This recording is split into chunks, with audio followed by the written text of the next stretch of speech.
மின்மினி தமிழர்களுக்காகவே வந்தாச்சு முதல் hyper local social media app. உடனே டவுன்லோட் பண்ணுங்க.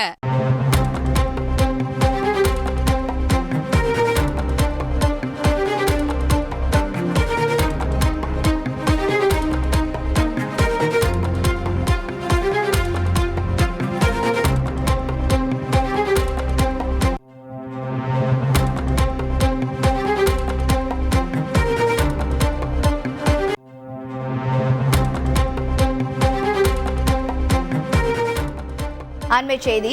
டெல்லியில் நாளை மறுநாள் கேரள அமைச்சரவை நடத்தவுள்ள போராட்டத்தில் திமுகவும் பங்கேற்கும் என திமுக தலைவரும் முதலமைச்சருமான மு.க.ஸ்டாலின் அறிவிப்பு ஒன்றை வெளியிட்டிருக்கிறார். விவரங்களை செய்தியாளர் ரமேஷ் வழங்க கேட்கலாம். ரமேஷ், வணக்கம்.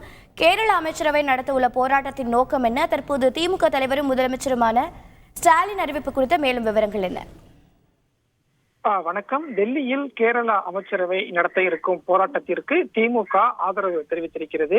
எதற்காக கேரளா அரசு டெல்லியில் போராட்டம் நடத்துகிறது, எதற்காக திமுக ஆதரவு என்று சற்று விரிவாக பார்த்தோம் அப்படின்னா, கேரள முதல்வர் பினராயி விஜயன் சமீபத்தில் ஒரு கடிதம் ஒன்றை முதல்வருக்கு எழுதியிருந்தார். அந்த கடிதத்தை கேரள தொழில்துறை அமைச்சர் ராஜு தமிழக முதல்வரிடம் கொடுத்திருந்தார். அந்த கடிதத்தில் மாநில அரசுகளின் நிதி நிர்வாகத்தில் மத்திய அரசு தலையிடுவதை எதிர்த்து உச்சநீதிமன்றத்தில் கேரள அரசு முறையீடு செய்திருக்கிறது. இந்த முறையீட்டுக்கு தமிழக அரசு ஆதரவு தெரிவிக்க வேண்டும் என்று கேரள அரசு சார்பில் தமிழக அரசுக்கு ஒரு கோரிக்கை வைக்கப்பட்டிருந்தது. இதற்கு முதலமைச்சர் ஒரு மணி நேரத்திற்கு முன்னதாக ஒரு அறிக்கை ஒன்றை வெளியிட்டிருந்தார். அந்த அறிக்கையில மாநில அரசின் நிதி நிர்வாகத்தில் மத்திய அரசு தலையிடுவதை எதிர்த்து உச்சநீதிமன்றத்தில் கேரள அரசு முறையீடு செய்திருப்பதற்கு தமிழக அரசு உறுதுணையாக இருக்கும், கேரள அரசின் நடவடிக்கைக்கு தமிழக அரசு ஒத்துழைப்பு கொடுக்கும் என்று தெரிவித்திருந்தார். இந்த சூழலை தான் இந்த நிதி நிர்வாகத்தை மையமாக வைத்து டெல்லியில் 8ஆம் தேதி கேரள அரசு ஒரு ஆர்ப்பாட்டம் ஒன்றை நடத்துகிறது. அந்த ஆர்ப்பாட்டத்தில் திமுகவும் பங்கேற்கும். திமுக எம்பிக்கள் கருஞ்சட்டை அணிந்து அந்த ஆர்ப்பாட்டத்தில் பங்கேற்பார்கள் என்று சொல்லியிருக்கிறார். ஏற்கனவே திமுக சார்பில் டெல்லியில் 8ஆம் தேதி காந்தி சிலை அருகே ஆர்ப்பாட்டம் நடைபெறும் என்று திமுக நாடாளுமன்ற குழு தலைவர் TR பாலு தெரிவித்திருந்தார். இந்த சூழல்ல கேரள அரசின் அமைச்சரவை ஆர்ப்பாட்டத்துக்கும் திமுக ஆதரவு என்பதை கொடுத்திருக்கிறது. அது மட்டுமல்லாமல் முதலமைச்சர் வெளியிட்டிருக்கக்கூடிய சமூக வலைதள பதிவில் இன்னொரு விஷயத்தையும் குறிப்பிட்டிருக்கிறார்.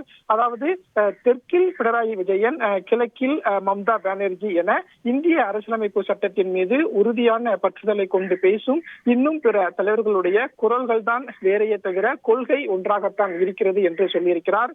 அதே போல கூட்டுறவு கூட்டாட்சியை நிலைநாட்டி மாநில சுயாட்சியை வென்றெடுக்கும் வரை நம் உரிமை குரல் ஓயாது என்றும் சமூக வலைதள பதிவில் முதலமைச்சர் திரு மு.க.ஸ்டாலின் குறிப்பிட்டிருக்கிறார்.